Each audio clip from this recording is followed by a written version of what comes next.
سلطان صلاح الدین ایوبی نے ان کو روانہ کرکے سوڈانی فوج کو مصری فوج میں مدغم کرنے کا حکم روک دیا۔ 8ویں روز وہ دونوں پیغمبر واپس آ گئے اور شاہ فرنگ کا جوابی خط جو اس نے ناجی کے نام لکھا تھا سلطان صلاح الدین ایوبی کو دیا۔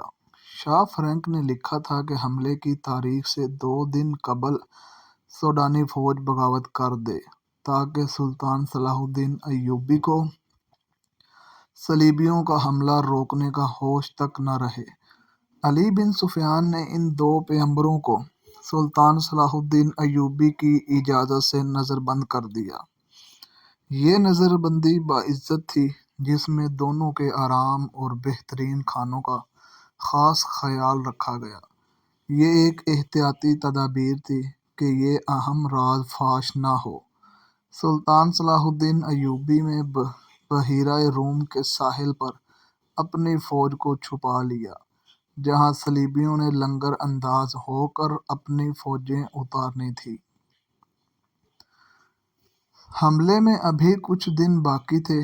ایک مورخ سراج الدین نے لکھا ہے کہ سوڈانی فوج نے شاہ فرنگ کے حملے سے پہلے ہی بغاوت کر دی تھی، جو سلطان صلاح الدین ایوبی نے طاقت سے نہیں بلکہ پیار، ڈپلومیسی اور اچھے حسن سلوک سے بدل لی تھی۔ بغاوت کی ناکامی کی ایک وجہ یہ بھی تھی کہ باغیوں کو اپنا سالار ناجی کہیں بھی نظر نہیں آیا اور اس کا کوئی نائب بھی سامنے نہیں آیا۔ وہ سب تو قید میں تھے۔ مگر ایک اور مورخ حتاجی لکھتا ہے سوڈانی فوج نے حملے کے وقت بغاوت کی تھی، تاہم یہ دونوں مورخ باقی تمام واقعات پر متفق نظر آتے ہیں۔ دونوں نے لکھا ہے کہ سلطان صلاح الدین ایوبی نے ناجی اور اس کے نائبین کو سزا میں موت کی سزا دے کر رات میں ہی گمنام قبروں میں دفن کرا دیا تھا۔ ان دونوں مورخوں اور تیسرے اور مورخ لین پول نے بھی صلیبیوں کے بحریہ کے اعداد و شمار ایک جیسے ہی لکھے ہیں۔ وہ لکھتے ہیں کہ خط میں دی ہوئی تاریخ کے عین مطابق صلیبیوں کی بحریہ جس میں فرنگ کی، یونان کی، روم کی اور سسلی کی بحریہ شامل تھی، متحدہ کمان میں بحریہ روم میں نمودار ہوئی۔ مورخین کے مطابق اس بحریہ میں جنگی جہازوں کی تعداد 150 تھی۔ اس کے علاوہ 12 جنگی جہاز بہت بڑے تھے۔ ان میں مصر میں اتارنے کے لیے فوجیں تھیں۔ اس فوج کا صلیبی کمانڈر ایمرک تھا۔ جن بادبانی کشتیوں میں رسد تھی اس کی ٹھیک تعداد کا اندازہ نہیں کیا جا سکتا۔ جہاز 2 قطاروں میں آ رہے تھے۔ سلطان صلاح الدین ایوبی نے دفاع کی کمانڈ اپنے پاس رکھی۔ سلطان صلاح الدین ایوبی نے صلیبیوں کے بحریہ کو مزید قریب آنے دیا۔ دام بچھایا جا چکا تھا۔ سب سے پہلے بڑے جہاز لنگر انداز ہوئے ہی تھے کہ ان پر اچانک آگ برسنے لگی۔ یہ منجنیقوں سے پھینکی ہوئی مشعلیں تھیں اور آگ کے گولے اور ایسے تیر بھی جن کے پچھلے حصے جلتے ہوئے شعلے کی مانند تھے۔ مسلمانوں کے اس برسائی ہوئی آگ نے صلیبیوں کے جہازوں کے بادبانوں کو آگ لگا دی۔ جہاز لکڑی کے تھے جو فوراً جل اٹھے۔ ادھر سے مسلمانوں کے چھپے ہوئے جہاز آ گئے۔ انہوں نے بھی آگ ہی برسائی۔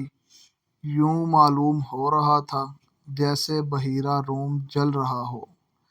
صلیبیوں کے جہاز موڑ کر ایک دوسرے سے ٹکرانے لگے اور ایک دوسرے کو خود ہی آگ لگانے لگے۔ جہازوں سے صلیبی فوج سمندر میں کھو رہی تھی۔ ان میں سے جو سپاہی زندہ ساحل پر آ رہے تھے وہ سلطان صلاح الدین ایوبی رحمۃ اللہ علیہ کے فوجیوں کے تیروں کا نشانہ بن رہے تھے۔ ادھر نور الدین زنگی نے فرنگ کی سلطنت پر حملہ کر دیا۔ فرنگ نے اپنی فوج مصر خشکی کے ذریعے روانہ کر دی تھی۔ فرینک اس وقت سمندر میں جنگی بیڑے کے ساتھ تھا۔ جب اس کو اپنی سلطنت پر حملے کی اطلاع ملی تو وہ بڑی مشکل سے اپنی جان بچا کر بھاگ گیا، لیکن جب وہ وہاں پہنچا تو وہاں کی دنیا ہی بدل گئی تھی۔ بحیرہ روم میں صلیبیوں کا متحدہ بیڑا تباہ ہو چکا تھا اور فوج جل اور ڈوب کر ختم ہو گئی۔ صلیبیوں کا ایک کمانڈر ایملرک بچ گیا۔ اس نے ہتھیار ڈال کر صلح کی درخواست کی جو بہت بڑی رقم کے عوض منظور کی گئی۔ یونانیوں اور سسلی کے کچھ جہاز بچ گئے تھے۔ سلطان صلاح الدین ایوبی نے ان کو جہاز واپس لے جانے کی اجازت دی، مگر راستے میں ہی ایسا طوفان آیا کہ تمام بچے کچے جہاز غرق ہو گئے۔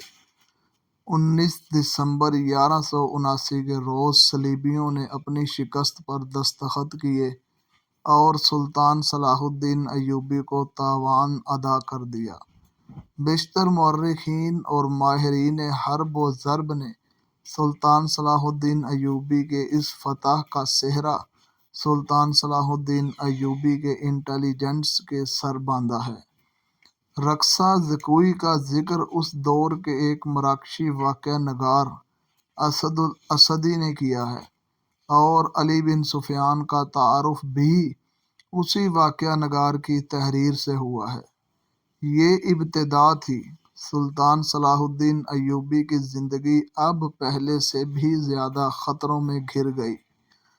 7ویں لڑکی صلیبیوں کے بحری بیڑے اور افواج کو بحیرہ روم میں غرق کر کے سلطان صلاح الدین ایوبی رحمۃ اللہ علیہ ابھی مصر کے ساحلی علاقے میں ہی موجود تھا۔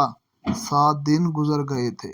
صلیبیوں سے تاوان وصول کیا جا چکا تھا، مگر بحیرہ روم ابھی تک بچے کچے بحری جہازوں، کشتیوں کو نگل اور انسانوں کو اگل رہا تھا۔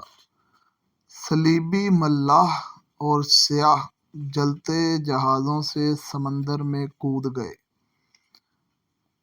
دور سمندر کے وسط میں 7 روز بعد بھی چند ایک جہازوں کے بادبان پھڑپھڑاتے نظر آتے تھے۔ ان میں کوئی انسان نہیں تھا۔ پھٹے ہوئے بادبانوں نے جہازوں کو سمندر کے رحم و کرم پر چھوڑ دیا تھا۔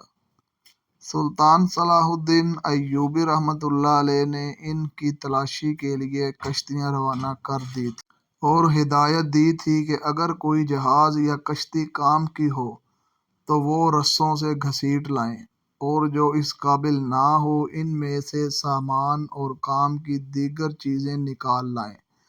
کشتیاں جل گئی تھیں اور جہازوں سے سامان لایا جا رہا تھا۔ ان میں زیادہ تر اسلحہ اور کھانے پینے کا سامان تھا یا لاشیں۔ سمندر میں لاشوں کا یہ عالم تھا کہ لہریں انہیں اٹھا اٹھا کر ساحل پر پٹک رہی تھیں۔ ان میں کچھ تو جلی ہوئی تھی اور کچھ مچھلیوں کی کھائی ہوئی۔ بہت سی ایسی تھی جن میں تیر پیوست تھے۔ سلطان صلاح الدین نے صلیبیوں کے تیروں، نیزوں اور تلواروں اور دیگر اسلحہ کا معائنہ بڑی غور سے کیا تھا اور انہیں اپنے اسلحہ کے ساتھ رکھ کر مضبوطی اور مارکا مقابلہ کیا تھا۔ زندہ لوگ بھی تختنوں اور ٹوٹی ہوئی کشتیوں پر تیرتے ابھی سمندر سے باہر آ رہے تھے۔ ان بھوکے پیاسے، تھکے اور ہارے ہوئے لوگوں کو لہریں جہاں کہیں ساحل پر لا پھینکتی تھی وہیں نڈھال ہو کر گر پڑتے اور مسلمان انہیں پکڑ لاتے تھے۔ ساحل کی میلوں کی لمبائی میں یہ عالم تھا۔ سلطان صلاح الدین ایوبی نے اپنی سپاہ کو مصر کے ساحل پر پھیلا دیا تھا اور انتظام کیا تھا کہ جہاں بھی کوئی قیدی سمندر سے نکلے اسے وہیں خشک کپڑے اور خوراک دی جائے، اور جو زخمی ہو ان کی مرہم پٹی بھی وہیں کی جائے۔ اس اہتمام کے بعد قیدیوں کو ایک جگہ جمع کیا جا رہا تھا۔ سلطان صلاح الدین ایوبی گھوڑے پر سوار ساحلی علاقے میں گھوم پھر رہا تھا۔ وہ اپنے خیمے سے کوئی 2 میل دور نکل گیا تھا۔ آگے چٹانی علاقہ آ گیا۔ چٹانوں کی ایک سمت اور عقب میں صحرا تھا۔ یہ سرسبز صحرا تھا جہاں کھجور کے علاوہ دوسری اقسام کے صحرائی درخت اور جھاڑیاں تھیں۔ سلطان صلاح الدین ایوبی رحمۃ اللہ علیہ گھوڑے سے اترے اور پیدل چٹانوں کے درمیان میں چل پڑا۔ محافظ دستے کے 4 سوار اس کے ساتھ تھے۔ اس نے اپنا گھوڑا محافظوں کے حوالے کیا اور انہیں وہیں ٹھہرنے کو کہا۔ اس کے ساتھ 3 سالار تھے۔ ان میں اس کا رفیق خاص بہاؤالدین شداد بھی تھا۔ وہ اس معرکے سے ایک ہی روز پہلے عرب سے اس کے پاس آیا تھا۔